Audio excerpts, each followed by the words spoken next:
Failure is temporary, but quitting is permanent. If you fail to try, okay lang yun. No? I-try mo lang ulit. Pero if you quit on your dreams, mas mahirap yun. Bakit? Kasi hindi mo talaga makukuha yung gusto mo.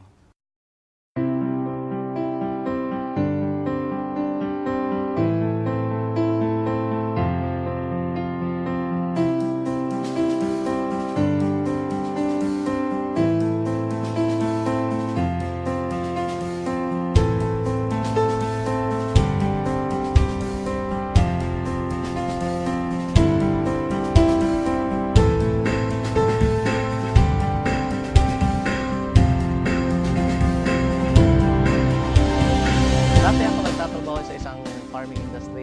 Job description ko talaga is tigasagot ng telepon, tig-dispatch sa mga biyahe sa truck, tig-kolekta og kwarta nila, tig-ihap og kwarta nila, tig-deposito og kwarta nila, tig-buhat og payroll, tig-check up sa mga logistics in and out.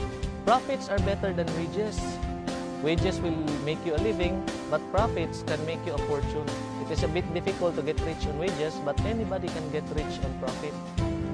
So that day, naisip ko na magnegosyo na lang kaya ako. Pero paano? Nadunggan ako ni dati ang B-Mobile sa una pag yun kayo.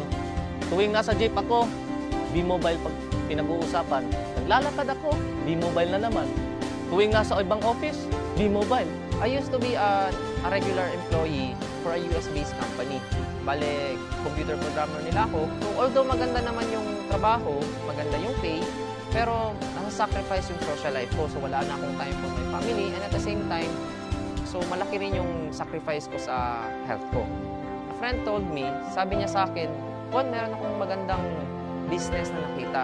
Baka gusto mo ring tingnan. So, sumama lang ako sa kanya. And then, dinala niya ako nun sa Jollibee yung dati. And pinakinggan ko lang rin yung business presentation. Before ako na-introduce sa V-Mobile, I am financial consultant ng isang British financial company dito sa operating sa Pilipinas. Grabe ang gamit ko ng cellphone as well as lagi ako nag-travel. Ang V-Mobile daw is hindi nagabenta, magkaka-discount daw ako sa cellphone usage ko. So, doon pa lang sabi ko, maganda yan. Magiging savings ko na yun para sa aking family. Later ko nalaman na meron pala siyang kasamang business. Hindi ko in-expect na malaki pala yung bigay sa akin na nagiging secondary income ko na siya. And significant yung secondary income na yan. Hindi lang yung maliliit na amount. Ang possibilities din nga nakita na ko, nga naagyog ko yung padulungan, yung asenso ko para sa ko ang sariling nga negosyo diri sa B-Mobile. Unlike kung maging empleyado ko. Kung dati gumigising ako sa umaga para mag-report sa office. Si boss naman, nakikita ko pagdating ko sa office, yun, nagja-jogging sa kanilang compound. Sabi ko, napaka-unfair naman ang mundo ito. Nag-e-exercise tuwing umaga. Ngayon, sa awa ng Diyos, gumigising pa rin ako ng umaga. But this time, katulad na din ako ni boss, ang manager. Nagja-jogging din tuwing umaga. At the best part is, I'm earning without reporting to the office. Before, I was very negative sa mga ganitong klase ng negosyo kasi ayaw na ayaw ko yung magbenta and yung kumausap ng mga tao. So nakita ko yung opportunity, sabi ko maganda to kasi hindi mo kailangan magbenta and hindi mo kailangan mag-recruit or pumilit ng tao kasi yung product ginagamit na nila dati pa. So it took me 3 months bago ako talagang nag-subscribe kasi I realized na I am not from Davao City, I'm a stranger. Yun nga, wala akong mga kilala. And fortunately, naging maganda rin naman kahit papano. Doon sa projection, pinakita sa akin sa table, after 3 months, 5 months, ito na yung kikitain mo. So, sa akin naman, fortunately, it took me 6 months bago may naniwala sa akin. So, for 6 months, walang naniwala, walang nag-subscribe, marami akong dinadala sa office. So, it was really challenging that time. After that, nagsunod-sunod na. Naging maganda na yung resulta and lumaki na yung grupo ko. Dati po akong manager sa isang kumpanya. Sales rin po yung trabaho ko. I was looking forward to have my own business. So, habang naghahanap ako ng mga kliyente ko, I dropped into V-Mobile. Nagulat ako sa resulta niya kasi in a span of 8 months time, kumita siya ng mga 7 million pesos. So for me, sabi ko, okay kumita ka ng 7 million, andito ang kapital mo, bakit hindi ko subukan? Pero one thing was holding me back kasi ayoko sa mga ganitong business before eh. Naisip ko, pag ganito, kailangan mo magbenta, kailangan mo mamili ng tao, kailangan mo mag-recruit. So, medyo naging hesitant ako. Buti na lang, yung sinabi niya sa akin na hindi mo kailangan magbenta ng load, hindi mo kailangan mag-recruit ng tao, pero kikita ka ng malaki.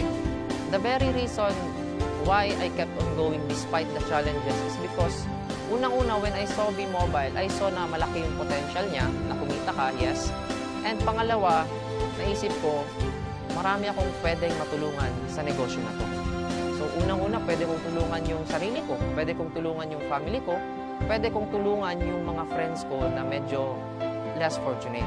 So sabi ko kasi, with a very little capital, pwede na silang magkaroon ng sarili nilang negosyo. Yung mga kaibigan ko, yun pa yung humihindi.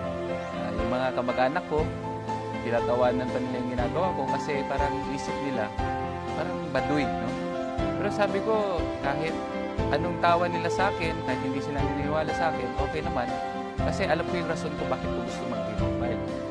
Rason ko is gusto kong magbago yung buhay ko. Kasi alam ko yung buhay ng mahirap eh. May nangyari sa family namin, naubos lahat yung business, naibago yung bahay. And those were the things that were painful sa buhay ko dati. Pero sabi ko nga, if I can make a change, ibalik ko yung dating state of living, yung standard of living namin, a decent lifestyle, bakit hindi ko gawin? So, hindi ko pinansin yung mga humihindi. Nakakatawa lang, ang mga naniniwala sa akin, yun yung mga taong hindi ko pa kakilala. No? Yung iba nasa abroad, yung iba hindi ko naman mga kaibigan dati, pero naniwala. Pasalamat ako sa Diyos, after 1 year of doing the business part-time, kumita na ako ng 1 million dito. For a very small capital, to earn 1 million pesos is what I really wanted. No? With a very minimal effort, kasi ang ginagawa lang namin dito is we're teaching people how to use their loan. Yun yung masarap dun eh. Dati kasi nung binata ako, sarili ko lang yung iniisip ko. Anything na I do, anything na kinikita ko para sa sarili ko lang. But pag meron ka na palang pamilya, mag-iiba na yon. Ang first reason ko dati was yung discount. Nagugustuhan ko talaga yung discount. So, anong magagawa ng dagdag income? March 2012, it was my first vacation na reward ko sa sarili ko through V-Mobile. 3 days, nagbakasyon kami ng barkada ko sa Boracay, and after 3 days, kumita naman ako ng 36,000. So, hindi na masama. March 31 to April 18, yung family ko naman yung kasama ko nagbakasyon. So, masarap na magbakasyon, lalo na kung kasama mo yung family mo. Ang mas masarap pa nito, pag uwi ko sa bahay, after 18 days na nag-road trip kami sa buong Pilipinas, meron akong at least 50,000 worth na cheque. So I was very happy and my mother was very happy. Ang ma-advise ko lang sa mga kaibigan ko, sa yung mga nakakita ng advertisements namin sa Facebook, yung nakakita ng video link sa Facebook, i-try mo i-click lang yung link, malay mo, no? Maging katulad ka sa akin. I really didn't expect this change in my life. For the new ones, continue moving. Huwag kayo mag-quit kasi sa lahat ng mahirap, itong V-Mobile ang pinakamadali. As long as you keep on doing the business, as long as ginagawa nyo siya, may magbabago at magbabago sa buhay ninyo. Imposibleng wala. Salamat, V-Mobile. Unti-unti mong inikot ang buhay ko paitaas.